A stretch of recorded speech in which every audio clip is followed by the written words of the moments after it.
بسم اللہ الرحمن الرحیم الحمدللہ رب العالمین۔ دوستو ہم پڑھیں گے کتاب الرضاع۔ ہم نے کچھ ٹرمینالوجیز پڑھے بھی تھے، کتاب الطلاق، رضاعت کی ریڈنگ کر کے اس بک کی۔ اب ہم نے واضح لکھے ہیں تحلیل کے ساتھ، وہ پڑھتے ہیں۔ اور رضاع، رضاع جو ہے وہ مصدر ہیں، رضع یا رضع، یہ ہو گئے افعال فی الماضی و مضارع۔ رضعا و رضاعا و رضاعا و رضاعتا، یہ ہو گئے ان کے چار مصادر۔ اسے کہتے ہیں صرف صحیح یا تحلیل۔ اب الرضاع، اس کا معنی سمجھانے کے لیے جملہ دیا گیا ہے رضع الطفل امہ، تشریح کی گئی ہے، مراد یہ ہے شرب لبنہ، مطلب اس بچے نے اس کا دودھ پیا، اپنی ماں کا دودھ پیا۔ مرضعۃ، اس ماں کو کہتے ہیں، اور مرادع کیا ہے، اس کی جمع ہے۔ اس کے بعد شرحاً اور رضاع کی ڈیفینیشن کی گئی ہے، وہ یہ ہے مسو۔ مسو یہاں پر جو ہے وہ کیا ہے، مصدر ہے، اسم ہے، اور مسوا جو ہے وہ کیا ہے، فعل ماضی ہے۔ مسل قصبہ، اس نے گنا چوسا، تو گنا چوسنا مطلب چوسنے کے لیے مسو یہ مصدر استعمال ہوتا ہے۔ تو مسو الصبی الرضیع، مسو چوسنا، الصبی بچہ، الرضیع دودھ پینے والا، دودھ پینے والے بچے کا چوسنا۔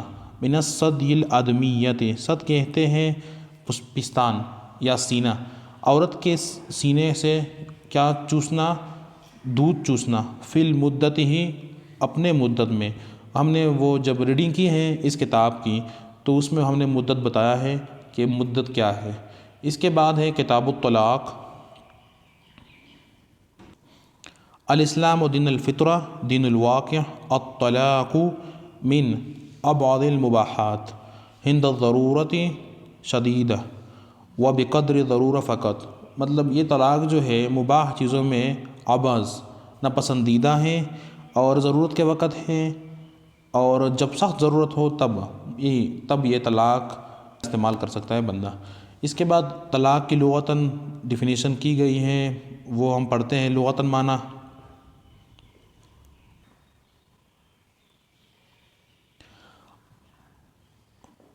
الطلاق لغتاً طلق یطلق طلاقا و طلوقا، تو یہ ہو گیا اس کا صرف صغیر رفع القید، یہ لغتاً معنی ہے قید کا اٹھا دینا، قید ختم کر دینا۔ التحریر من القید، قید سے آزادی حاصل کرنا، قید سے آزادی۔ تو الطلاق کیا مراد ہے، آزادی مراد ہے۔ اب مثال دیا گیا ہے سمجھانے کے لیے، اطلقت الناقۃ من الحقال، آزاد ہو گئی اونٹنی رسی سے، وہ رسی جس سے اس کے پہر باندھ دیے جاتے ہیں، تو اس سے وہ اونٹنی آزاد ہو گئی۔ شرحاً تعریف کیا ہے، رفع القید الثابت بالنکاح، تو یہ ہو گیا ڈیفینیشن، اس کی وضاحت کی گئی ہے۔ رفع القید الذی ثبت بسبب النکاح القائم، وہ نکاح جو قائم ہو، اس سے جو قید کیا ہو، ثابت ہو، قائم ہو، اس کا اٹھا لینا، ختم کر دینا، تو یہ ہو گیا طلاق۔ اب طلاق جو ہے باب التفعیل سے بھی ہے اور افعال سے بھی ہے۔ طلق یطلق تعلیقا، اور افعال سے اطلق یطلق اطلاقا۔ اب باب افعال سے کب آتا ہے، باب تفعیل سے کب آتا ہے، اور اس سے مراد کیا لیا جاتا ہے اور معنی کیا ہوتا ہے، تو نیچے ہم نے سمجھایا ہے، وہ پڑھتے ہیں۔ یہاں پر جو ہے باب تفعیل سے ہے، تو انتی مطلقۃ، آپ طلاق یافتہ ہو گئی، آپ کو طلاق ہو۔ انتی مطلقۃ باب افعال سے ہیں، یہاں پر دو معنی ہیں، کیونکہ ہم نے آگے مزید پڑھیں گے نیچے۔ یہاں سے مراد یہ بھی ہے کہ آپ آزاد ہوں یا خود مختار ہو یا آپ کو طلاق ہو۔ اب یہاں پر لام پر شد ہیں، یہاں پر لام حلقہ ہے، یہ کیا ہو گیا، یہ طلاق صریح ہو گیا۔ لا یحتاج الی النیۃ و ارادۃ المتکلم، تو نہ نیت کی ضرورت ہے کہ متکلم نے جو بولا ہے اس کا ارادہ کیا تھا، اس کی کوئی ضرورت نہیں ہے، کیونکہ یہ طلاق صریحی ہے۔ اور کیوں صریحی ہے کہ جو باب تفعیل کا جو کلمات ہے وہ طلاق کے لیے استعمال ہوتے ہیں، اس سے وہی مراد لیا جاتا ہے، کیونکہ اس کے لیے طلاق کے لیے یہی کلمے وضع کیے گئے ہیں۔ اور یہ کیا ہو گیا، طلاق رجعی ہو گیا، اس میں رجوع ہو سکتی ہے، کیونکہ ایک طلاق دے دیا یا دو دے دیے، عدت نہیں گزر چکا ہے، تو رجوع کر سکتے ہو۔ اور یہاں پر جو افعال سے ہے، لام حلقہ ہے، یہ طلاق کنائی ہے، نیت کی ضرورت ہے کہ آپ مراد کیا تھا مطلب، اور جو محل ہے جس حالات میں بولا گیا ہے اس کو بھی دیکھا جائے گا۔ تو مطلقہ مراد آزاد ہو تو کس مراد مطلب کس نوعیت کی طرح آزادی ہے؟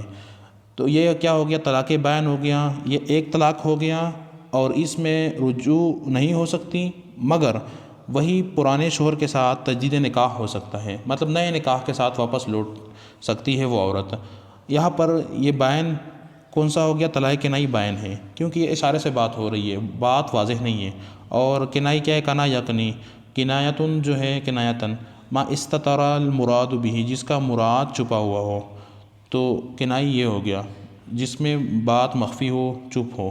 اب ما هي الحقیقت الرجعت، جو رجوع کی حقیقت کیا ہے، حل ہی استدامت القائم، مراد کیا استمرار العلاقۃ الزوجیت ہے، کیا جو زوجی تعلقات ہے وہ برقرار ہوتی ہے، یہ مراد ہے۔ او حل ہی عادت الزائل، لوٹ جانا جو زائل ہے، عبارت عن ارجاع العلاقۃ الزوجیت الزائل بسبب الطلاق، ارجاع لوٹنا زوجی تعلقات جو زائل ہوا ہے طلاق کی وجہ سے، یہ مراد ہے۔ اب دونوں مراد میں سے کون سا مراد صحیح ہے، کون سا معنی صحیح ہے؟